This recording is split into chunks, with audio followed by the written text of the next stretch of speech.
Good morning. Good morning, ladies and gentlemen. Thank you all for coming out.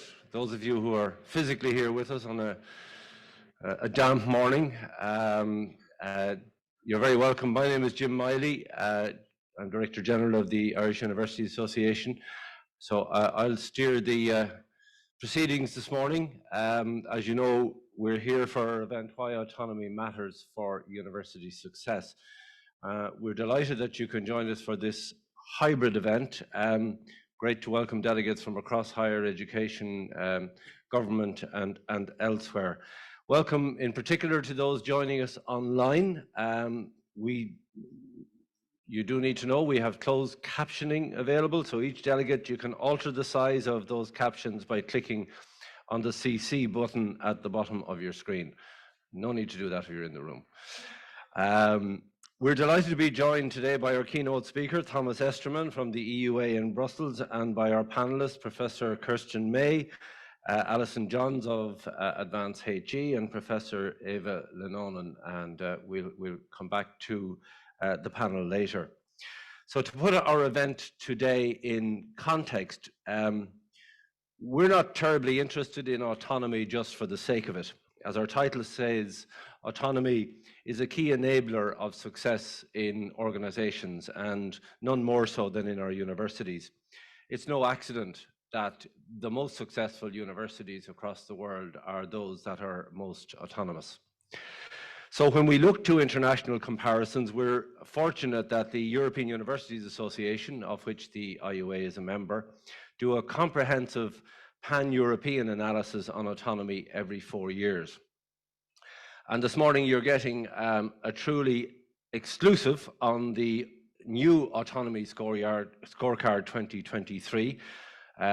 This latest university systems comparison across 35 countries will not be published until Tuesday next. So you're not just getting an Irish, you're getting a European and world exclusive here this morning.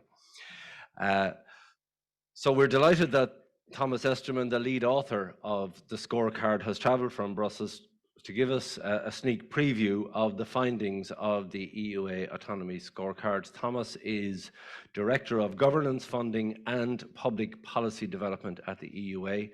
So, Thomas, can I hand over to you to reveal all? Thank you very much, Jim, and I'm delighted to kick off this preview of the latest edition of the EUA University Autonomy Scorecard here in Ireland.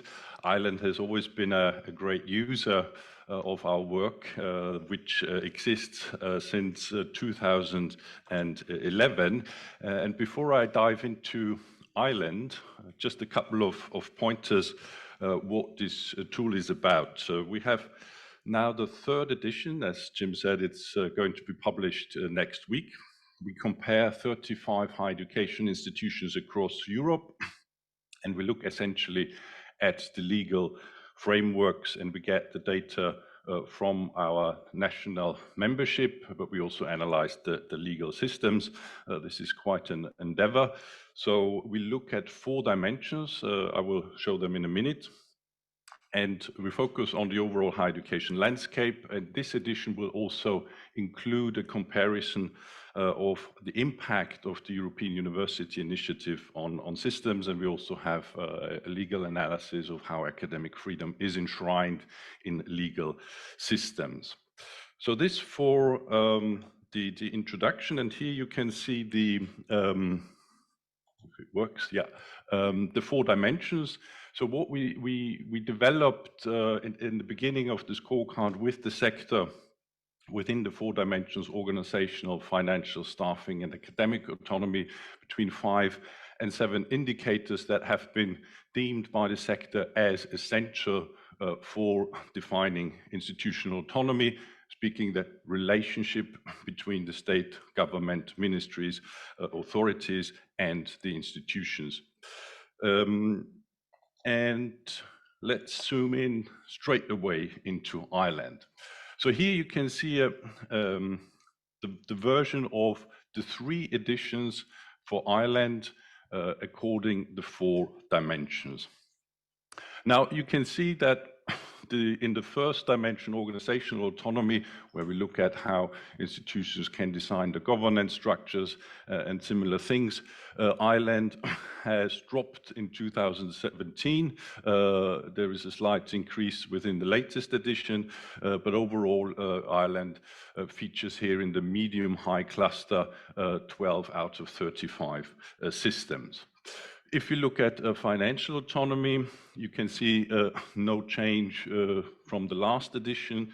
Ireland features here in the medium-high cluster and is about sort of around halfway through all 35 systems, 18 out of 35. Now, when it comes to staffing autonomy, this is where Ireland sort of stands out in comparison to other higher education systems, 24 out of 35 systems. And if you look at the first edition that we had in 2011, where Ireland was actually in the medium-high cluster with a major drop in the second edition that we published in 2017. And I will zoom in a little bit to explain in a comparative way why that is the case. If we go to the last dimension, academic autonomy, where we look at setting the total student numbers, choosing language of instruction, selecting QA mechanisms, and the design of study programs, among others, Ireland is actually one of the leaders in Europe in terms of institutional autonomy. I think that's very good, and let's hope this is going to stay like this. Now, let's zoom into staffing. If you look here, this map shows here the clusters, the 4 clusters, high, medium, low, and low. And if you look at the color code, the ones in orange and purple are those who are in the high and medium high clusters. And you can see a line going from Iceland, UK, the Nordic countries, the Baltic countries, coming down via Poland, Austria, Switzerland, and then going up again to some of the German systems. Those are the ones who actually have a high degree of autonomy in the staffing.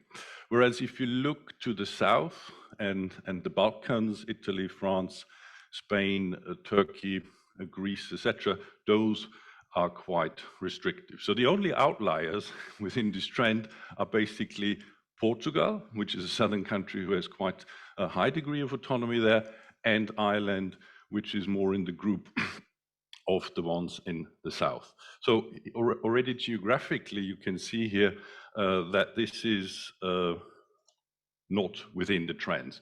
Now, if we zoom in, and what I would like to show you here is a comparison with 4 other higher education systems that actually have quite a high degree of institutional autonomy in staffing when it comes to staffing.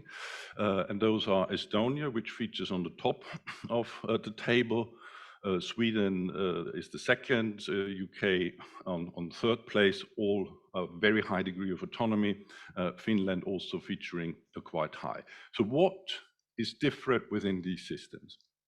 When it comes to the capacity to decide freely on the recruitment, we have Estonia, Finland, and the UK, England, where they actually can do this without any restrictions. Without any restrictions means that there are no other regulations than the normal labor law. That's, of course, the starting point for us to look at.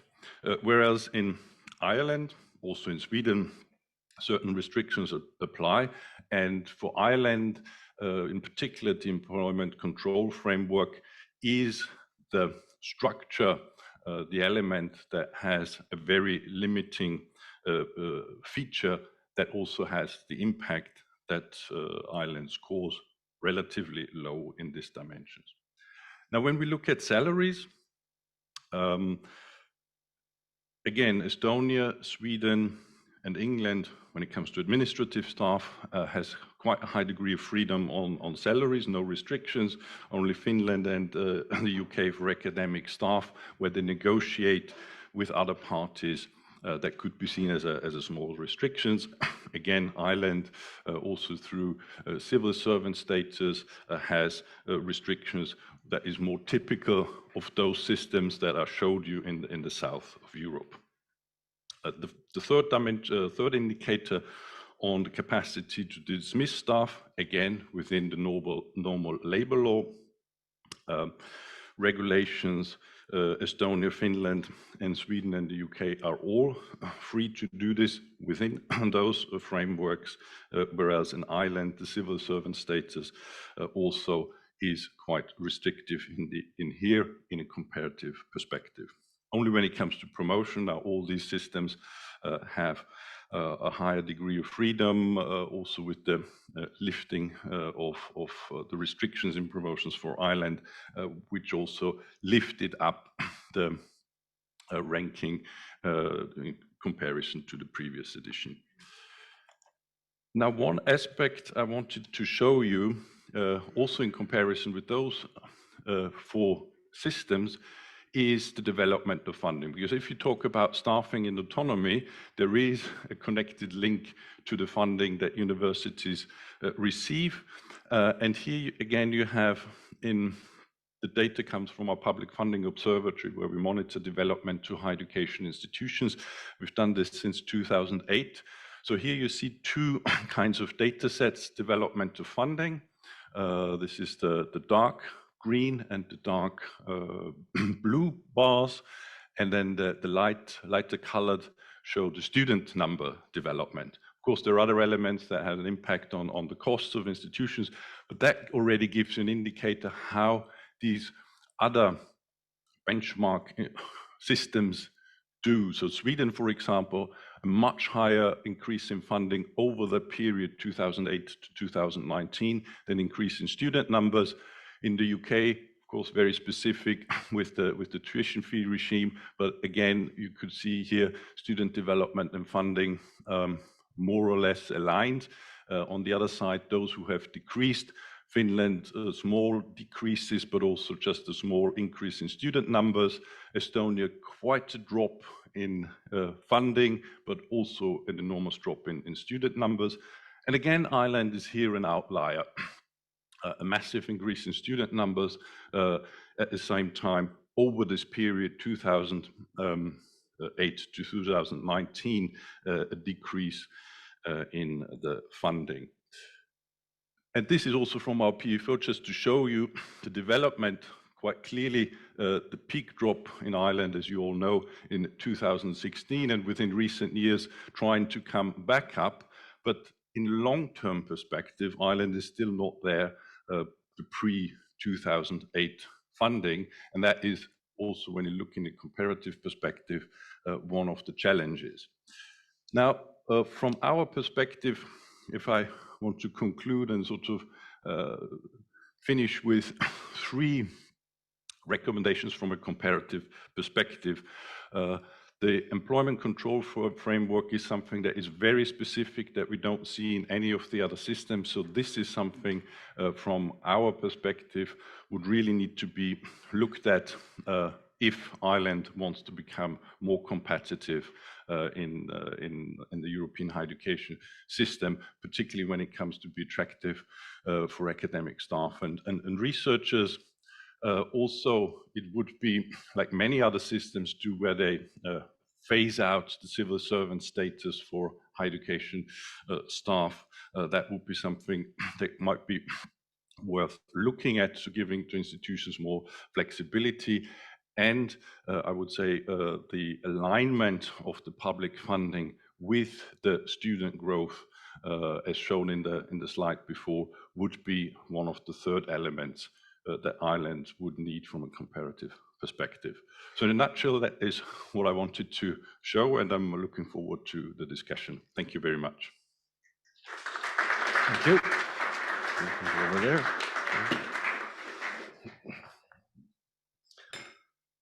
So thank you very much, Thomas. So I'll ask the panelists to take their seats on the high stools, and perhaps I think I'm to do the same. I'll try and come out here. So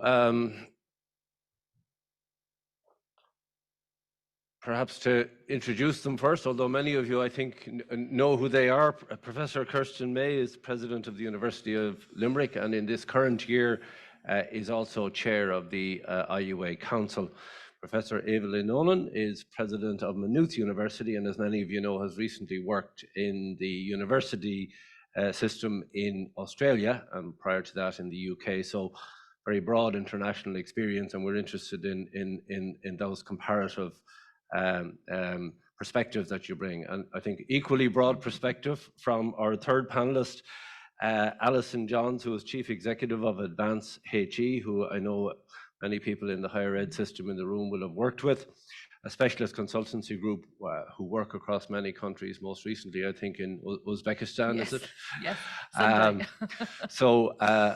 you know, Alison, I suppose, through her work, touches many countries, and also has previous experience in the funder and regulator. In the funder and regulator in the UK. So I think has a very particular perspective. Kirsten, perhaps coming to you first, you've seen the new scorecard this morning from an Irish perspective.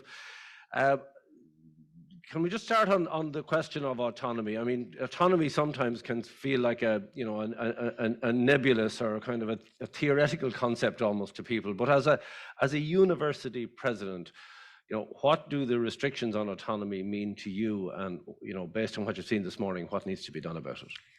So first of all, I think I want to be very clear that it is absolutely essential for institutions, for universities to have autonomy to make their own decisions. So based on their values, on their specific context in which they operate, they have to be able to determine the development of these universities within, of course, regulatory frameworks, within compliance requirements, within making responsible decisions. That is the only way forward in order to build on our individual strengths and to support as a collective the development and positioning of the Irish higher education system in Europe and globally. And Ireland has articulated very clearly the ambition to be the best higher education system in Europe. I think we are performing well in the area of academic autonomy, which is important if we want to respond in an agile way to the skills needs, to future opportunities, but also positions us very competitively with regard to our European partners in terms of systems, accreditation powers, etc. But the restriction on finance, particularly that, for instance, the welcome centrally agreed pay rises are not fully funded through the core funding, which positions us in deficit positions, and impedes on our ability to deliver an outstanding student experience, to advance research and innovation, is detrimental to that work. Secondly, Thomas has already cited that the employment control framework positions us in a very disadvantaged situation in a globally marketized higher education landscape where we all compete for talent. And if we are not able to attract and retain the best talent in order to advance knowledge production, in order to support learning through the lifespan at the cutting edge of knowledge and development, then we cannot perform our functions of being a catalyst for regional development, but also remain globally competitive. So I do think that the regulatory framework needs to be adapted in order to enable institutions to be more autonomous. And I would call it autonomy with responsibility, just to make clear that we are not shying away from taking responsibility for our decisions, but we need to have that autonomy to be flexible. And I think just you mentioned the employment control framework, and I think those of you who have read your media news this morning will have seen the Irish Independent Catherine Donnelly reporting that the employment control framework is to be raised by 1,150, presumably, as Keith Moynes from the Department of Further and Higher Education this morning. We have had some signals of that, but obviously the higher ed system has not formally got any notification of that. But I think there's probably two dimensions to ECF. One is raising the ceiling, and the other one is changing the system, as Kirsten has outlined. Eva, if I come to you, you're a couple of years into your role in Maynooth. How would you assess your flexibility as a president compared to your modus operandi in Australia? Well, yeah, 16 months now in Ireland, and I was president in Australia for 5.5 years, and I was deputy president also in the United Kingdom, so I know quite a few systems.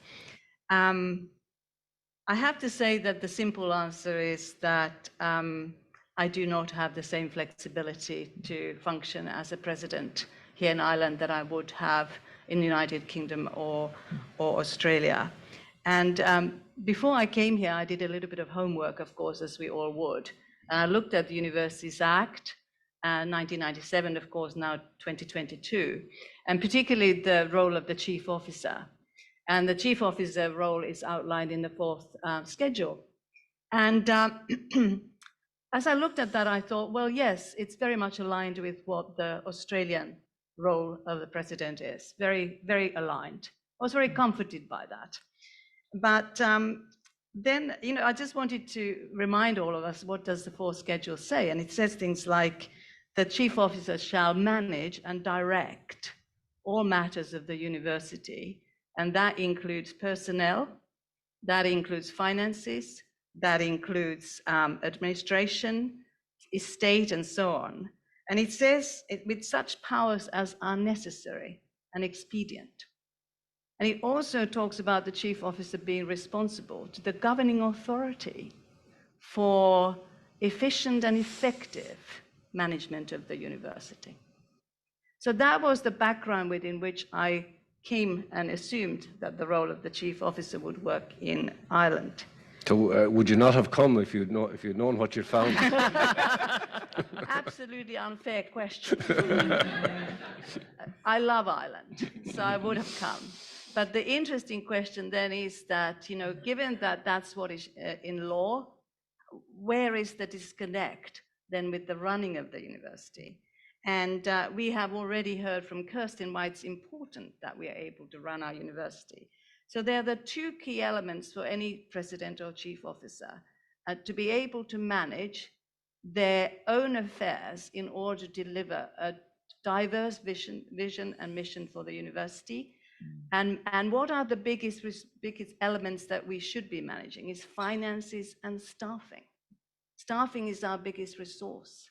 About 70%, I guess, of most of our income goes into staffing. So that is really stark, isn't it, to think that we are not able to actually manage to the degree that I believe we should be able to manage finances and staffing. So I won't say much more about that, but I wanted to just finish on two things. And there is a reason why other jurisdictions value autonomy. There is a real good reason for that. And that reason, of course, is that we need to be competitive in the global world.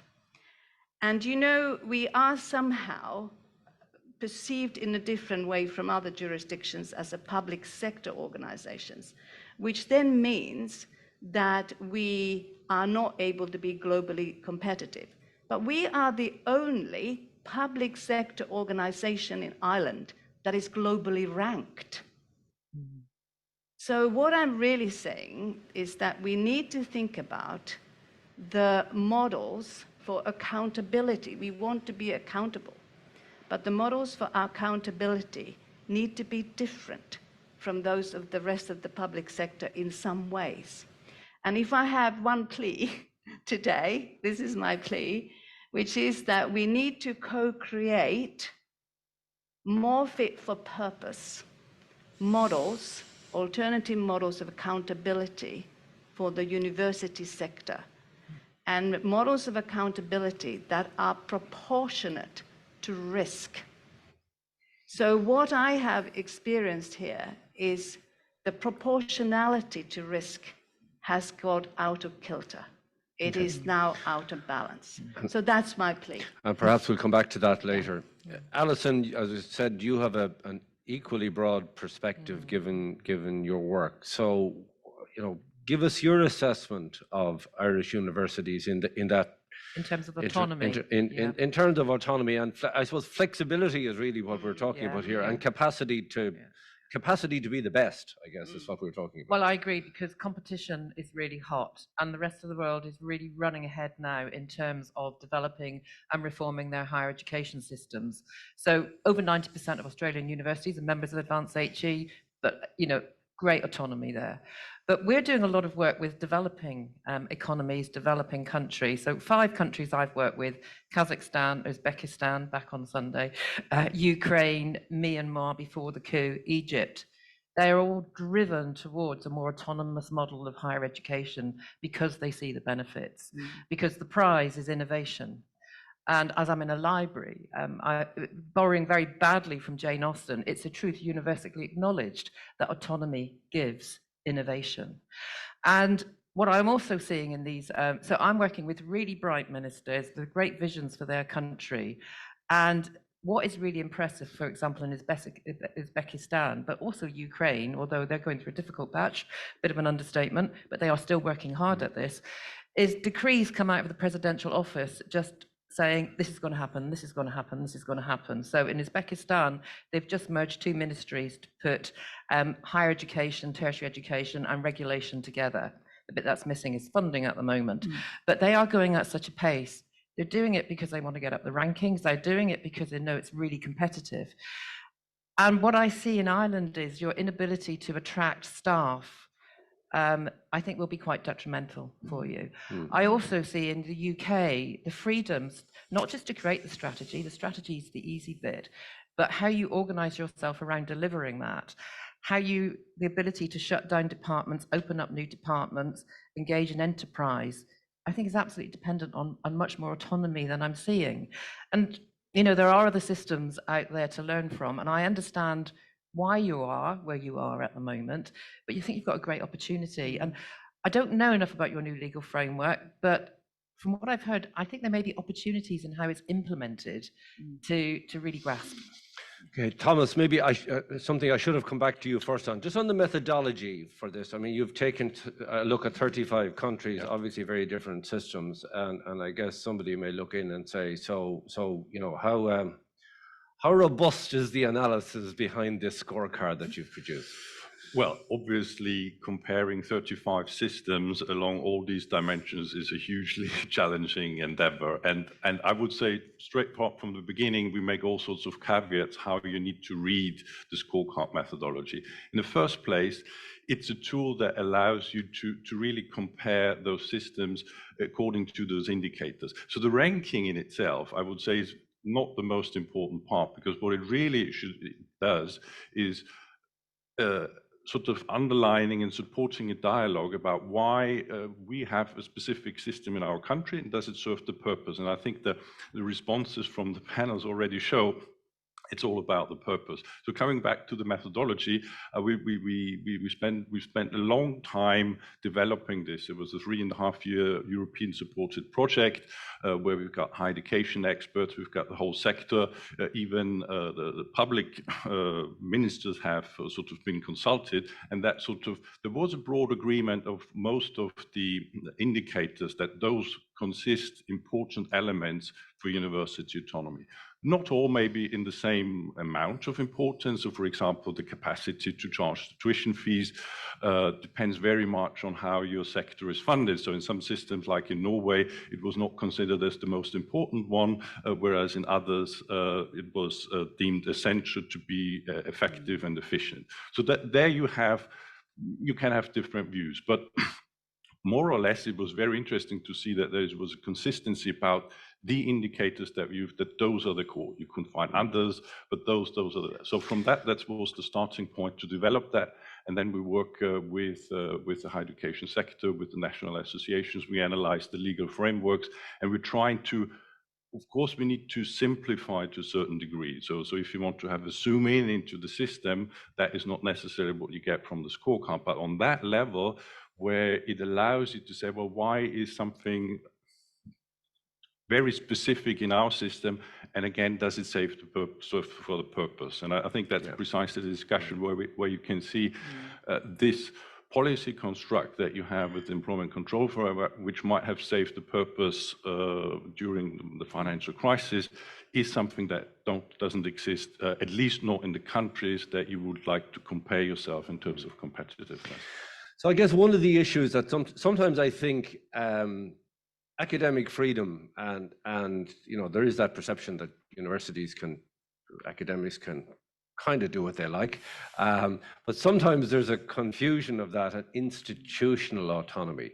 So Alison, bring you back in on that, and the other panelists as well. So I think it's important to be clear that academic freedom is about protecting the intellectual independence of the academic to question and challenge, receive wisdom, knowledge, to be able to put forward new opinions, new ideas, without fear of job loss or privilege. And these ideas and opinions may be as is the case in some countries, of course, Yes, in the European Union at the moment. Yeah, so, and there are big debates about academic freedom and freedom of speech going on back in the UK. We have now got a Freedom of Speech Act going through Parliament, but it's about the independence of the academics to have those new ideas, which may be controversial. So how does that tie into autonomy? I think there is a link, Jim, because I think what worries regulators, what worries investors in higher education is, if we give all this freedom, how do we control something which might become a monster? How do we know that they're not going to bankrupt the university? How do we know our reputation isn't going to go down the drain? And I think this is where governance comes in. Governance is very important in this virtual cycle of autonomy and innovation, because it provides the assurance to your external stakeholders. It gives confidence to them that the university is well led and well managed, and there is a virtuous circle or cycle there. And what I see now is Pakistan talking to the minister. The big thrust is now on governance as a long-term strategic need. And of course, Kirsten, in Ireland, we now have the basis of a new governance model under the HEA Act, and the implementation. We're all grappling with the implementation of that at the moment. Does that offer the opportunity to unlock some of this, in your view? I think it definitely does gives the opportunity with the establishment of competency-based governing bodies and the Act provides for a locally strengthened accountability mechanism, reporting mechanism, and I think that will allow to loosen up and to change the regulatory framework in a way, as Eva describes, in a dialogic approach, in order to ensure that we have the flexibility, the autonomy that we require. I mean, we reporting excessively, and everyone will know we do our reporting through the performance compact. We report on governance through the annual governance statement. We have a financial report. We do an annual institutional quality report. We undergo a 7-year cycle of institutional review plus reviews of our individual units. So the reporting obligation of higher institutions is significant, but that doesn't aid greater autonomy. So I think there's scope in terms of utilizing the new governing authority provisions to enable the oversight locally in order to ensure that we fulfill our responsibility with a much greater autonomy as institutions. So Eva, achieving that balance between the accountability piece, which you spoke about earlier, and that flexibility or autonomy, I mean, where do you see the opportunity in that in the context that we're now facing in Ireland? We have very good governance structures in Ireland, and what Kirsten just spoke to is that we have now an opportunity to also reshape that for the future, our governance, through the new Act. So, we have, I think when I read the Act, what I see in that Act is that it does provide for a governance model that is actually university-centric. It does provide for that, and accountability that is university-centric. But it cannot work properly if we have this level of central control. That's where I look at governance from. It simply is excessive. So I speak that from experience. So if, and I'm sure Keith will confirm before the end of the session, if Catherine Donnelly's article this morning is correct, and we're getting a lift in the overall ceiling of staff by an extra 1,150. Do you want to ask me about that? Does that do it for you? No, it doesn't do it for me, because, I should say I'm very grateful for it, but I can't say that, because actually it's still something that is being given to us from the control perspective, rather than enabling universities to determine whether we actually need these staff. So I need the ability as a chief So we're not officer. letting you off the leash. We're making the leash a little bit longer. That's is what fine, it's and I saying. will hang myself with it in a moment. But, you know, it's still about the fact that we are not considering what my university, Kirsten's university, needs from their perspective to deliver on their strategy, on their missions, be globally competitive. So the determination for the staffing needs to come from within the university, not from some central body.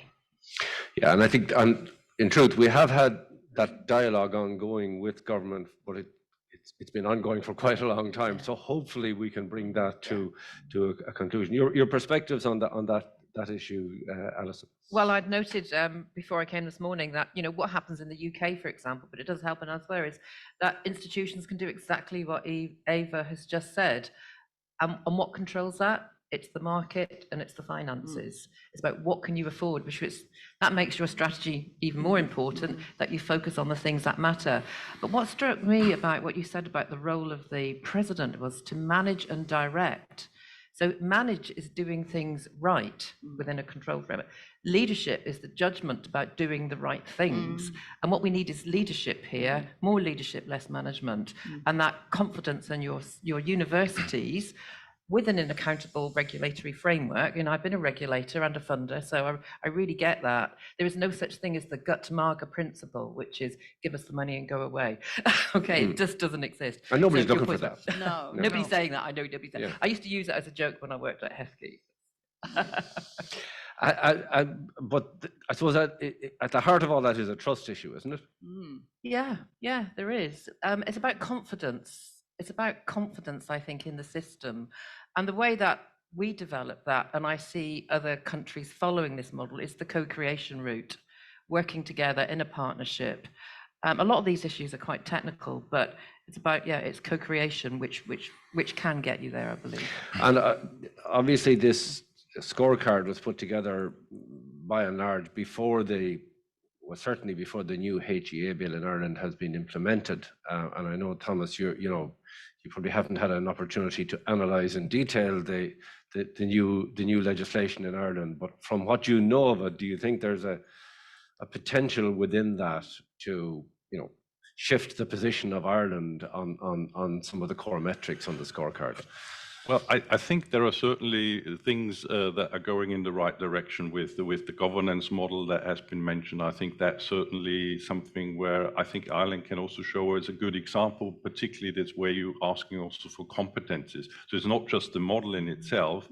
I think in the future we need to talk much more about who are the people that are in these governing bodies and how are they induced, how are their competencies, what can they bring to the table to support the institutional strategy, but also what they can bring in terms of public accountability. So that is certainly going in the right direction.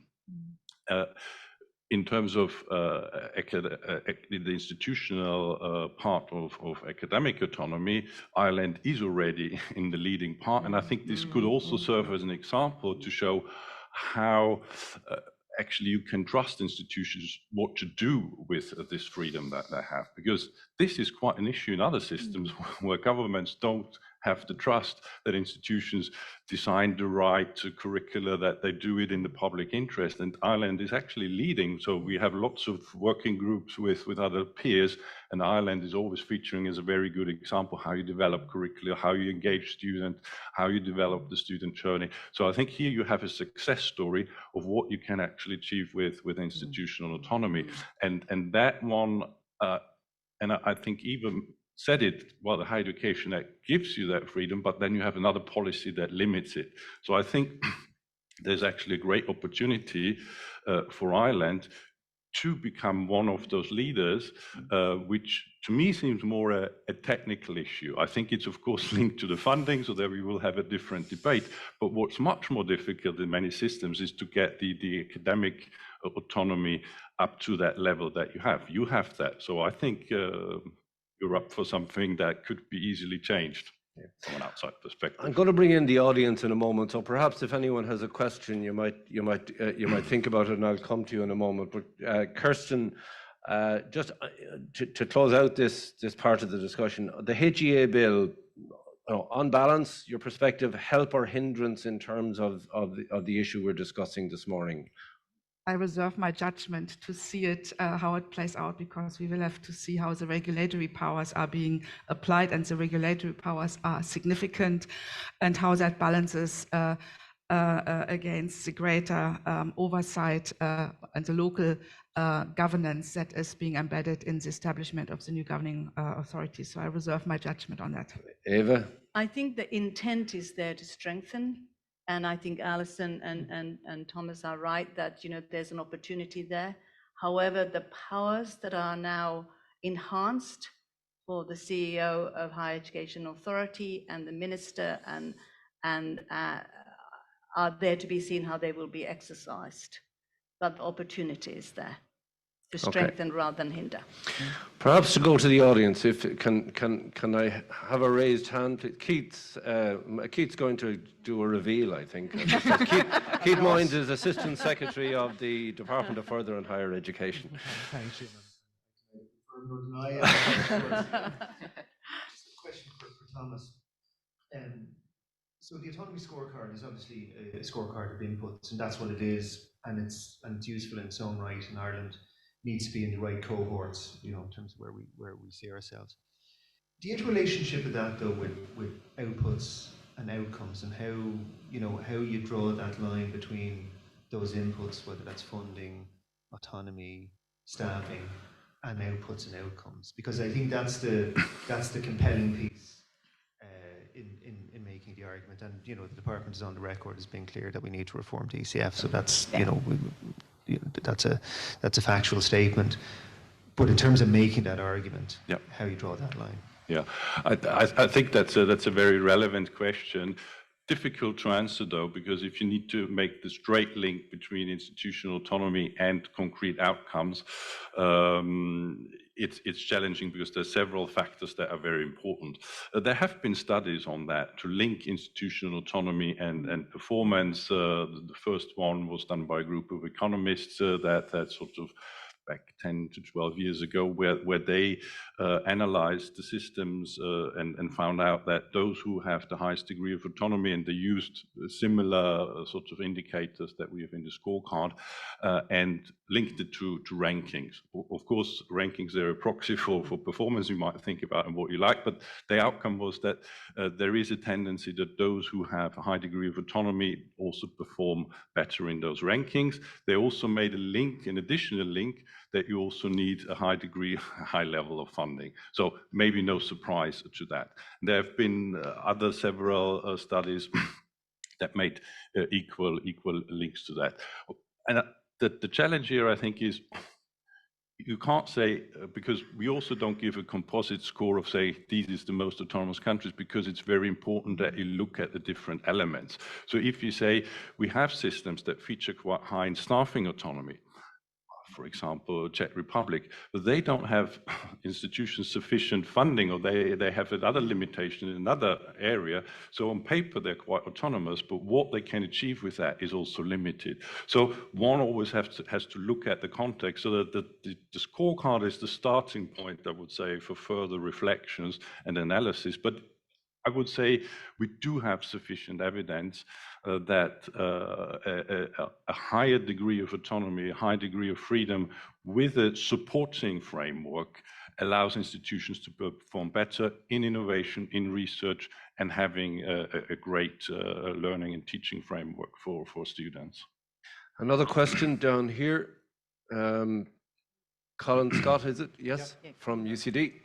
Thank you. Thanks very much for the fascinating presentation on autonomy and for the responses.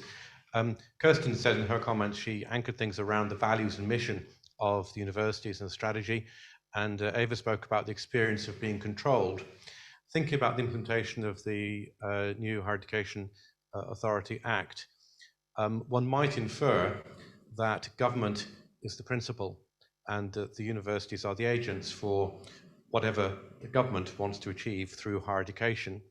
And I wondered to what extent, given that government has a lot of the resources that universities need to perform, to what extent could that be flipped such that the values and mission of the universities create universities as the principals with a variety of agents, not just the HA and the department, but other departments and also, of course, industry partners, NGOs, and of course wider networks as well. Could the universities usefully recast themselves as the principals in an environment where there's a variety of agents who are supporting the universities around their mission? Kirsten, I'm going to ask you to address that, and then we have a question over here. Linda.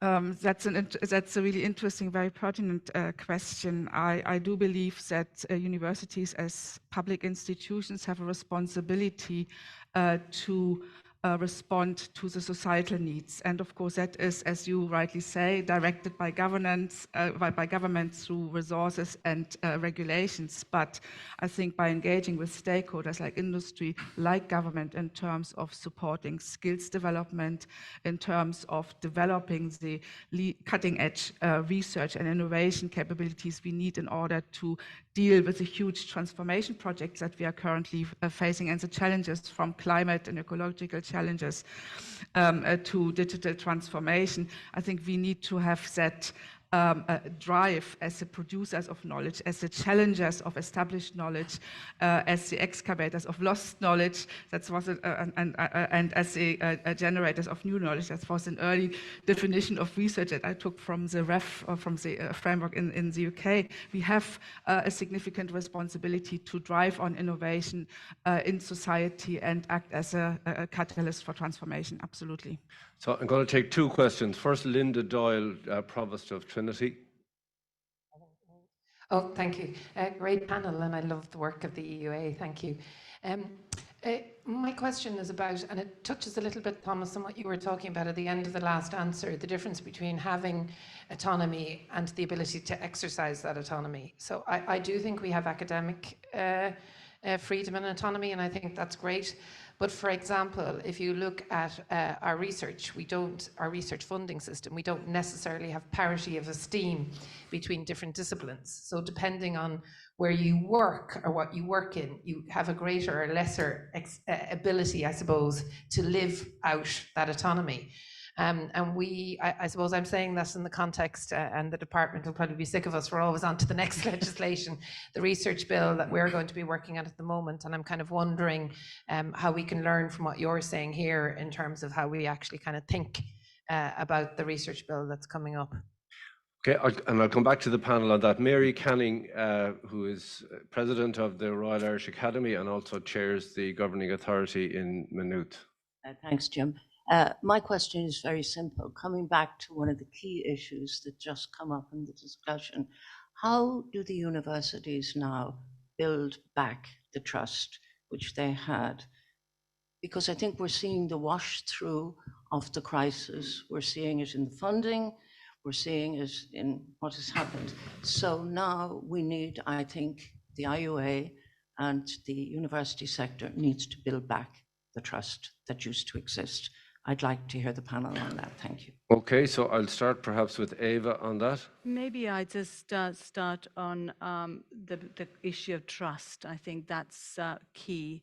And I have to say that I'm puzzled in Ireland how there isn't the level of trust that I would have, and maybe even word respect for universities that I would have seen in other contexts.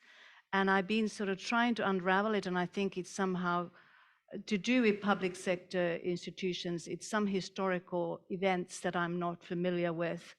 But when I think about universities in the global context, they are very trusted institutions.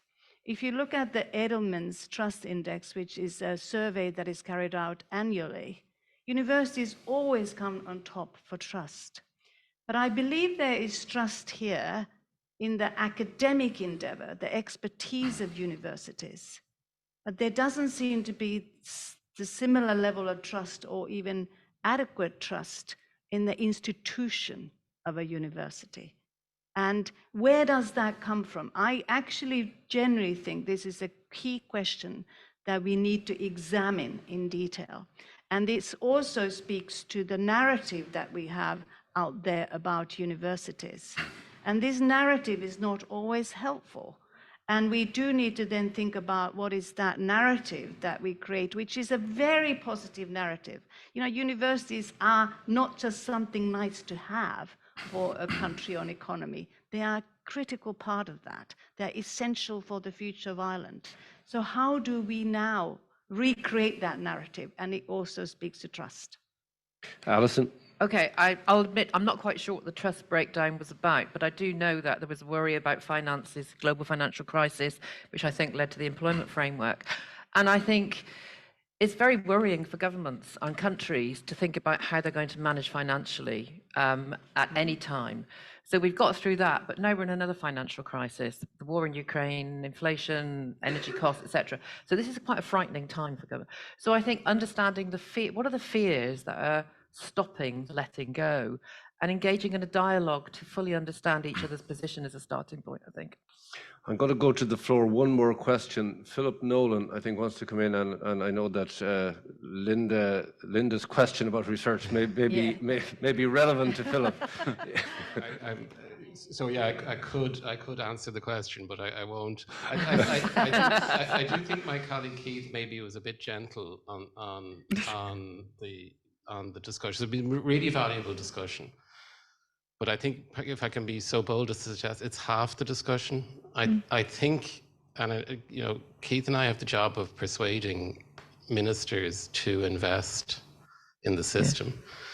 And I'd ask, could we not have a deeper conversation about why autonomy matters? It's not going to work to say, it's taken as a given or it is self-evident. We have to start to assemble the arguments and the evidence. Yeah. They are academic institutions. And I'm going to put a hypothesis to the panel for questioning that we need to go right back and say, it's interesting for me that one of the things that the HEA have had to do in the last couple of months is commission new courses in healthcare. And my hypothesis is that if the institutions had had the financial and staffing autonomy, those opportunities would have been seen much earlier. Yeah. Because academics don't do what they want. If they're put under appropriate pressure by their peers and their institutions, they do and teach what's most important in their judgment at this time. So they implicitly sense and explicitly sense society's needs and move to address them long before a regulator will do so. Yeah. So that's my question for the panel is, should we not be honestly, I think Linda's question is that we had a dishonest conversation at one point with government about research will lead to jobs 18 months down the line. My question is, do we not need to pull back and explain again to politicians and the public what institutions actually do honestly and deeply as the argument for giving them the autonomy that you require? We're coming to the close of an hour, and I think we could spend another hour discussing that. So we have about 4 minutes to do that. So I'm going to run that across the panel, please. So first of all, thank you for that, Philip. The Indicon report, I think, showed a great story about the impact of universities on the economy and on society. It demonstrated that universities are at the heart of the knowledge society. Secondly, if we look at the success story of Ireland in terms of higher education participation, 63% currently, the universities have delivered. They have expanded despite the significant restriction in funding. So they have developed in order to deliver more with less. And they have continued to be at the cutting edge. If you look at the COVID response, the universities put their shoulders to the wheel in order to find solutions, and they continue to do that. But we need the funding in order to have that freedom to exploit opportunities. Okay. Eva, briefly.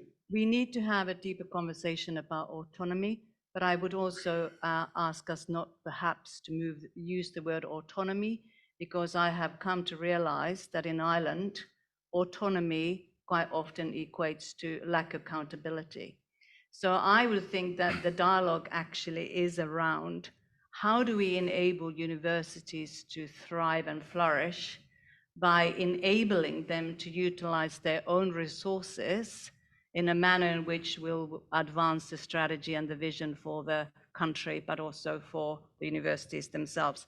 And how do we do that in a accountability framework that is fit for purpose, that is proportionate to risk. I think we really need to think about that carefully. So I urge us to have a deeper conversation about this. Alison, what do you think the ingredients of that deeper conversation would be? So I was going to be very brief and in short say, yes, I agree with you completely. Universities certainly outlive ministers. Civil servants typically outlive their ministers. So I think we're on a constant journey of helping to educate our ministers of any persuasion and with an evidence base. Yes. Thomas? I think the trust issue goes back for a very long time. But if you look again, and I'm looking at the European perspective, the higher education sector is the sector that has changed dramatically within the last 10 to 15 years, or even 20 years ago. And you're looking at something that is massively different than universities looked like 20 years ago. And I think that really, we understand why there is some issues, but that probably go back, or it's not up to date, the picture. And I think the ingredients are indeed the right accountability frameworks, appropriate leadership within institutions, and the right funding models. I think that is a discussion that you have to have probably in Ireland, but the right funding models that sort of also balance accountability and freedom of the institutions to invest in the right areas, those are the key ingredients. And finally, Thomas, if you were to say, based on your perspective on 35 countries, if you were to say what one thing should Ireland change that would move the dial on that scorecard? I think you would not be surprised by my answer by now. I think it's clear that you need to lift out the control on the staffing to another level, where it's very clear that the governments have an interest about the funding and how funds are dispersed, but you need to give the flexibility to the institutions at the level that they can decide which academics they hire, to which conditions, and regulate the underlying issue, the concern about funding, at another level. So that would be, I think, if that's lifted, that also in terms of the scoring in the next scorecard, Ireland would feature much higher. So to come to the panel, one of the jobs of the IUA as a representative body is to ask the minister to do things. Yes. So what should we ask the minister to do? Because the Assistant Secretary will relay this to him directly in about 5 minutes' time. Okay, so if I was the minister, I would say to the minister, why don't you ask your civil servants to draw up a plan about what would need to happen to move towards greater autonomy? Then, minister, we can have a look at it and see how we feel about it. But draw up a plan. What would be the steps? What are the technical aspects that we need to overcome? How could we overcome them? Produce a plan to get there, and then I can decide whether I do it or not. Eva? And in that plan, I would ask the minister or the civil servants to consider a new model for accountability that is fit for purpose and proportional to risk. And Kirsten, finally.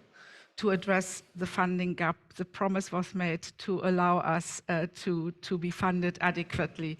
That funding has not been as forthcoming, as speedily as we have expected, as we need to have it. So that's really essential for us to deliver against the objectives of this government and to support the competitiveness of Ireland in Europe and globally. Thank you. And on the funding issue, it's notable that our next key event is on the 30th of March, where we'll have the Minister for Public Expenditure, National Development and Reform, Pascal Donoghue, addressing us. So we'll have an opportunity there to delve deeply into the funding issue. And you can register for that on iua.ie, and we'll be sending out email invitations in the coming days on that. Can I thank the panel, and particularly those who have travelled from abroad to be with us, Thomas Esterman, Alison Johns, and travelled all the way from Maynooth, Evan Anonan, and from Limerick, Professor Kirsten May. Give a round of applause, please.